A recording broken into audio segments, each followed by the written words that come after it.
പറയുന്നു. എന്നാൽ K M Mathottam എഴുതിയ ഒരു പുസ്തകത്തിൽ, കാന്തപുരം എ പി അബൂക്കർ മുസ്ലിയാർ അവതാരികയോട് കൂടി എഴുതിയ പുസ്തകത്തിൽ ചെണ്ട അതുപോലെ തന്നെ മദ്ദള മുതലായ ആനകളും ജായിസാണ് എന്ന് അദ്ദേഹം എഴുതിയതായി കാണുന്നു. ഇതിനെ കുറിച്ച് എന്ത് പറയുന്നു? എന്തൊക്കെയാ ജായിസാന്ന് പറഞ്ഞാൽ ജായിസാന്ന് പറഞ്ഞത് എന്തൊക്കെയാണ്? ഞാൻ പറഞ്ഞതിൽ ഒരു കളവുണ്ട്. അതായത് കാന്തപുരം എ പി അബൂക്കർ മുസ്ലിയാർ അവതാരിക എഴുതിയത് എന്ന് പറഞ്ഞത് ശരിയല്ല.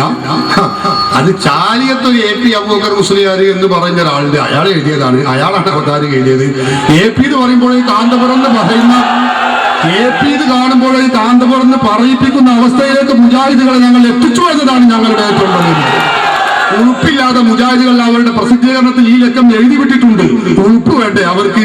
കാന്തപുരം എന്ന പുസ്തകത്തിൽ ഇല്ല, അതിലുള്ളത് എ പി അബൂക്കർ മുസ്ലിയാർ. അത് ചാലിയത്തിന്റെ ഒരു എ പി ഒരു സാധു മനുഷ്യൻ, അയാളെ എഴുതിയതാണ്. ഏതോ ആവട്ടെ, പറഞ്ഞു നമുക്ക് നോണ പറയുകയാണെങ്കിലും വേണ്ട ഉഷറും കൂടി പറയട്ടെ. എന്തൊക്കെ പറഞ്ഞത് ഹറാമാണ്, ഏതൊക്കെ എന്നാ പറഞ്ഞത്?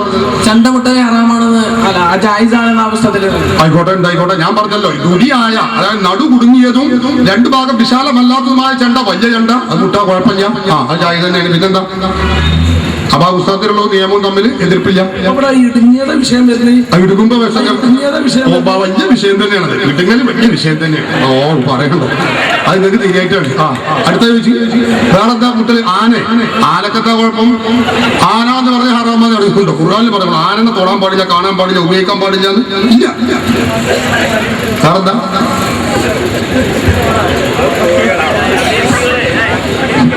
ഇത് മറ്റു മതസ്ഥരുടെ ഷിയാറുകളാണ്. അല്ല, ഷിയാറാണോ അല്ലേ നമുക്ക് പിന്നെ ചിന്തിക്കാം. വേറെന്താ? ആനല്ലേ പറഞ്ഞു മറ്റു മതസ്ഥരുടെ ഷിയാറൊന്നല്ല. മറ്റു മതസ്ഥരുടെ ഷിയാർ മറ്റു മതസ്ഥർ ചെയ്യണമെന്ന് നമുക്ക് ചെയ്യാൻ പാടില്ല എന്ന് പറഞ്ഞാൽ മറ്റു മതസ്ഥർ തുണിയെടുക്കുന്നുണ്ട്, അപ്പൊ നമുക്ക് തുണിയെടുക്കാൻ പാടില്ലാന്നോ? കാര്യം മുടുങ്ങല്ലോ.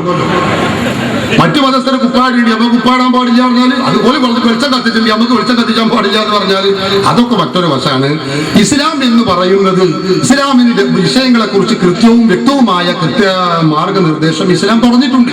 അപ്പൊ അതുകൊണ്ട് തന്നെ ആന എന്ന് പറയുന്നത് ആനയുടെ കൊണ്ടുവരുമ്പോഴത്തിന് ആറാമൊന്നും ആവൂല എന്ന് കരുതിയിട്ട് ആനകളെ കൊണ്ടുനടക്കൽ വലിയ പുണ്യാണെന്ന് നമുക്ക് വാദമില്ല. ഞാൻ അങ്ങനെ ആരും മനസ്സിലാക്കും വേണ്ട. അപ്പൊ അതിനകത്ത് അത് വലിയ പുണ്യകർമ്മമാണെന്ന് അങ്ങനൊന്നും നമ്മൾ പറഞ്ഞിട്ടില്ല. അതത്ര പ്രശംസിക്കപ്പെടേണ്ടതോ അല്ലെങ്കിൽ പ്രോത്സാഹിക്കപ്പെടേണ്ടതോ ആണ് എന്നൊന്നും ആരും തെറ്റിദ്ധരിക്കേണ്ടതില്ല.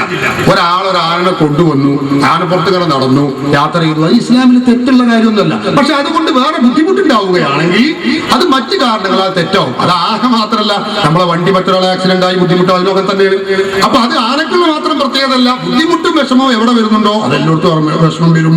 അപ്പൊ അതനുസരിച്ച് ആനക്കും വരും, കുതിരക്കും വരും, വഹാബിക്കും വരും, എല്ലാവർക്കും വരും. അതുകൊണ്ട് മാത്രം ഇത് സംഗതി തെറ്റാണ് എന്ന് ഒറ്റയടിക്ക് പറയാൻ പറ്റില്ല. ഇതാണ് ഞാൻ പറഞ്ഞതിന്റെ ചുരുക്കം. നിസ്സാരമായി കാണല് കേരളക്കരയിൽ ഒരു ഭയങ്കര ഭവിഷ്യത്തിന് ഇടവരുത്തും. അതാ നിസ്സാരമായി കാണേണ്ടതിന് നിസ്സാരമായി കണ്ടിട്ടില്ലെങ്കിൽ